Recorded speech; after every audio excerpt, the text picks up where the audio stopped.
What's going on, everybody? It's Frito here for Your Overwatch. Jeff Kaplan put a big post replying on Reddit about the recent changes to hero pools and how it's been getting a lot of negative criticism. The concept as a whole, of course, but also the most recent iteration, which we'll go through to explain. A big part of this trouble is that they're attempting to combine both the Overwatch League and ranked play, and there's just a fundamental schism between those two concepts that we'll get into. As well, Jeff Kaplan does confirm that there will be May nerfs coming tomorrow. I assume he's referring to the experimental card where global CC is getting nerfed across the board in an upcoming experiment. But aside from that, there may also just be nerfs coming through as well. We'll talk about that. And I just want to say before we get into it, this just flat out is going to be a critical video. Some of the decisions that are getting made here are troubling, but despite that, I've been having a ton of fun with Overwatch recently. I can talk about this more in future, but stopping over to play Valorant has made me remember why I love Overwatch so much, and I've been playing it more than I have in quite a while. I've just been grinding it. Despite this hero pool situation kind of going sideways and needing some work, I'm fairly happy with where the game's at, though this is an area where we could see some improvement, so let's get into it. Okay, so the original thread by Dark Lord 1212 here on Reddit hit on a variety of points that have been coming up. How is Echo getting banned when she hasn't even been playable in Owl? And for that matter, just banning a brand new hero seems kind of off. Why aren't they doing more to ban characters like Mei, Reaper, and Torbjorn? And why are they basing so much off of ranked play when a big percentage of ranked play is people just playing what they want anyway? So moving on to what Jeff Kaplan said in regards to this, he says, when we moved to a combined hero pool system, we did so based on feedback from Owl players and coaches. In our monthly Discord chat, they vocalized that the number one issue they were facing was the inability to effectively practice in competitive play because the pools differed. On the development team, we also wanted to move away from human curated pools to something that was driven by statistics. We felt like this would provide more transparency into why the picks were made each week and frankly, remove some of the negative emotion we saw when the picks would be announced. We evaluated using Owl stats to determine the pools, but there were some issues that put us in the direction we ultimately went. Because of the logistics of how the Owl broadcast works, the Owl schedule itself, the desire to have the picks read after the final game of the weekend, and the amount of time between when the final match of the weekend happens and when the teams have requested to be able to start practicing, we made the decision to base the picks off a more stable environment. That all sounded very confusing to me. What he means is they wanted a system that had a fast turnaround time. So they've kind of automated some of this decision making, where I think before the ranked bans were curated in a way where the dev team were trying to attack different strategies, like how does the game play when main healers are gone? How does the game play when hit scans are all gone? That kind of thing. Now they removed that entirely and are trying to let the algorithm decide to kind of expedite the process as well as make it transparent where those decisions were coming from rather than the dev's own mind. It comes from an algorithm that is crunching the numbers on the high level play rates. And they say their aim with this was to remove some of the negative emotion. And I don't know if that changes at all. Like, I think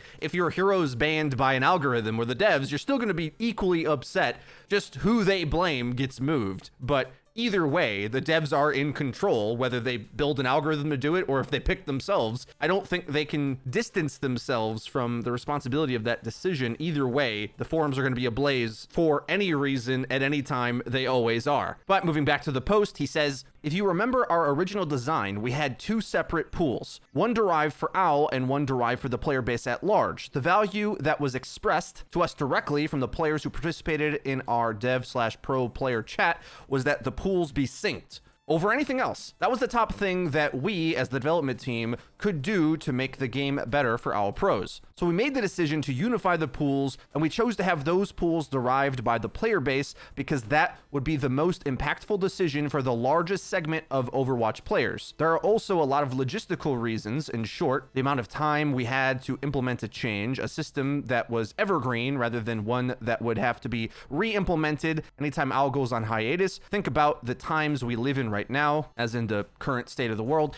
made the most sense to us from a pragmatic standpoint. This is where I start to get really confused. I don't know if I'm misreading this. Is he saying that they're not taking Owl data at all? That would explain a lot. It feels like this all has gotten away from the original intention for the sake of following rules that they've made up. Limiting picks was for the pros. Ranked players always can pick what they wanted anyway because they're not getting a paycheck to win. It's a struggle sometimes to get your random teammates to try to win rather than just playing what they feel like, but that's just the way ranked works. So we're kind of putting our cart before the horse if we're biasing towards ranked in order to mix it up in OWL but keep it uniform at the same time, which is why I thought when the devs were curating the pools themselves, it made a bit more sense because they could do so with the assumptions based on how the average ranked player experiences the game. Whereas now, when it's an algorithm based on GM or Masters or whatever it is, we're letting a extremely small percentage of the player base dictate the rules for everybody, which doesn't seem to make any sense. It doesn't translate to the Overwatch League, and it especially doesn't translate to the average ranked player, or console for that matter, right? Whereas in pros, a character like Pharah gets pretty much hardcore countered by the combination of good positioning and good diva play.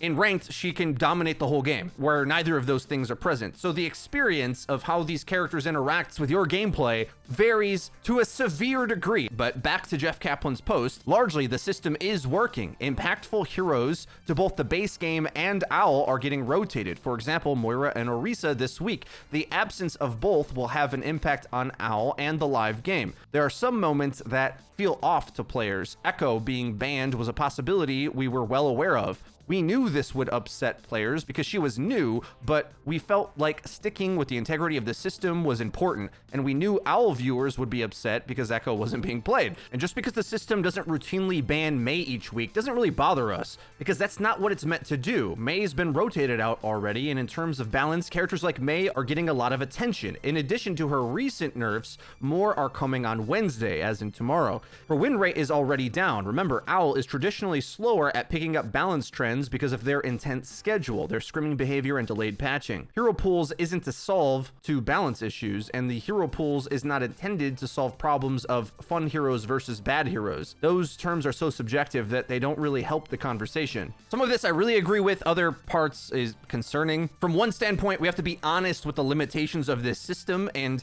anytime you get a pool that you might not like that much, it's not going to happen again next week anyway. So we kind of have to be patient and allow it to do its thing. And I want a real ban system eventually, but even I have to sort of yield to just let the system do its job. But moving on to the rest of his post, we could easily go back to a system where OWL pools are determined separately from the rest of the players of the game, but that was not what we were told that they wanted, as in the Overwatch League pros. All of the pros were invited to chat with us, and the pros that showed up were unambiguous in their feedback requesting that the pools were synced. For better or worse, there are good lessons in game design here. Game design is about trade-offs, and maybe for once we can be open that the OWL meta is very different from the meta we see on ladder. Yeah, well, that's kind of the point here, isn't it? I know I didn't come here with the magic answer. We're talking about possible solutions still, but I just wanted to shed light on how the situation evolved. Jeff is completely right that there's only trade-offs, but it feels like there wasn't another side to this conversation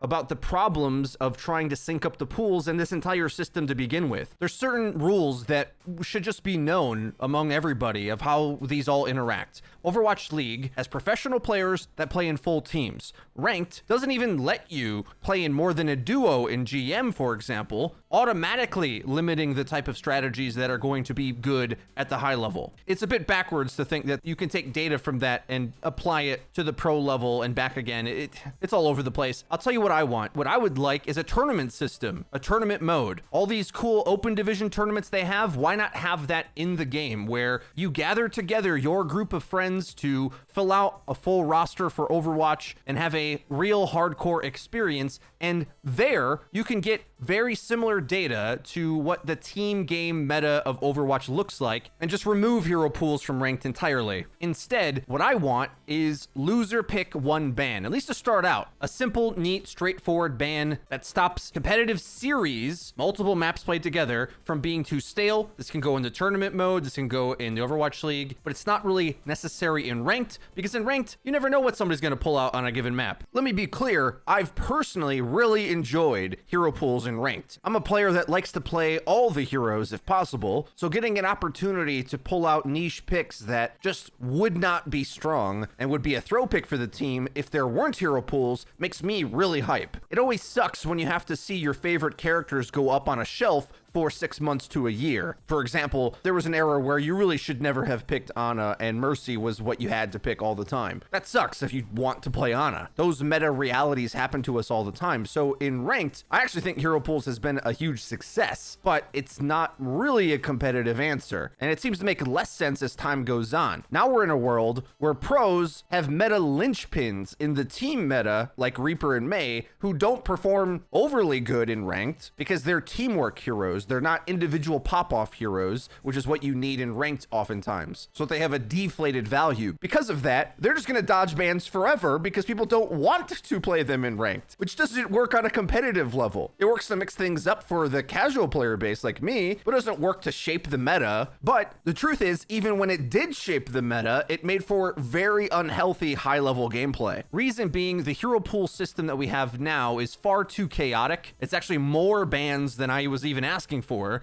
And it promotes seesaw gameplay, where instead of developing mastery over strategies and sort of carving your way in to be able to express yourself through the game, instead that's decided for you based on randomness or happenstance or whatever. And this overall, I think, is one of the contributing factors to the Overwatch League getting far less viewership. The quality of the product went down. And how couldn't it if the team that you want to watch is being yanked around from meta to meta each week? Hero Pools gives us the same problems that we used to have, just more frequently.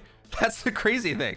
Before, we were stuck in a meta for like 6 months to a year, and if you didn't fit in that meta, you were screwed. Now, with hero pools, that same thing happens to you all the time, week to week, and you have no way to stop it. I don't want to say it's hell, because you're playing video games for a living. That is a blessing, especially in an age where a lot of people don't have jobs right now. But at the same time, the competitive integrity of this has just been proven to not work. We need a system that promotes competitive integrity without damaging anything. Whereas I think now they're trying to be consistent and having trade-offs on who it damages more. I don't see why it has to do that. Pure diversity isn't competitive. It's just random and silly. What's really compelling from a competitive standpoint is strategic agency. If you're a brawl team or a dive team and you ban towards the meta you want to play, it allows you to express yourself from week to week rather than what we have now, which is the same thing we had before. You're forced to be a meta slave. It's just escalated meta slavery, weekly meta slavery. Ryan being great and dive being situational puts the game in a good space for me, which is why I kind of like the balance right now. But then there's a problem where, well, because we also want to radically change up the meta, well, Ryan's got to get banned because he's too good. But he's good in a way that everybody likes. That's the thing. To like further explain the ludicrousness of this all,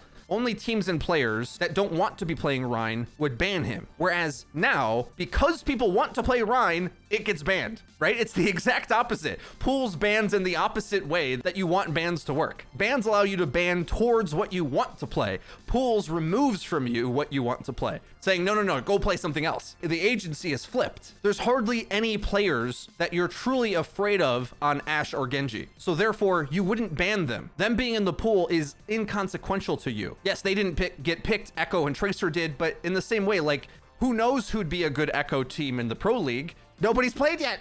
How do we know, right? Compare it to loser picks one ban. If a team comes out and rocks your socks off with Echo and you're like, oh my God, they know stuff we just totally don't know, you just ban it the next map. So that both allows you to see that as a spectator and marvel at that strat, but also limits it to say, okay, you get that, move on. And then the next series, the same thing can happen, or, you know, different things can happen. But either way, dominant strats don't get stale because the losing team at least can try to crawl their way back. Blizzard didn't want to institute bans because they were afraid of a ban meta, but the things they were afraid of is exactly what we need now. Think of it like this. If we had a loser pick one ban system, which is Huck's proposal, I think he's completely spot on in this.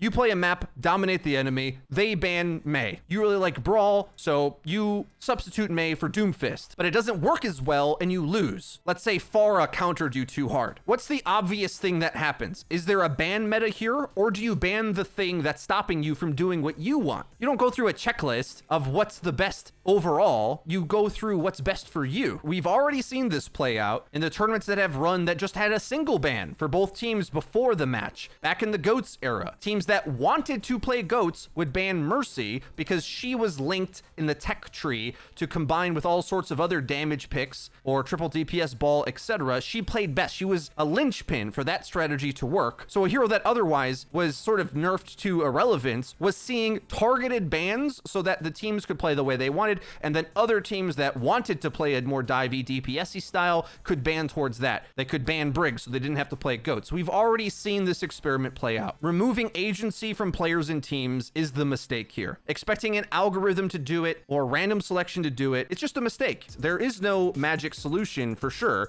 I, for one, at least think taking this algorithm mixed approach is a huge step backwards. Sure, we allow pros to practice their heroes, the few hundred of them that exist in the world, but now we're all beholden to what the high-level scene wants to do. And to some degree, the pros are beholden to the bans based on streamers skewing their statistics. That doesn't make sense either, does it? I wish that more than 5 people would get consulted on some of these decisions, and maybe then all of this could have been avoided. Well, guys, that's everything for today's video. Let me know your thoughts in the comment section down below. If you enjoyed the video, please be sure to leave it a like. It really does help us out. Let us know that you're enjoying the content. If you haven't already, please subscribe and hit the bell icon to actually get notified when our videos go live. That's been it for me. I've been Frito for your Overwatch. We'll see you guys next time.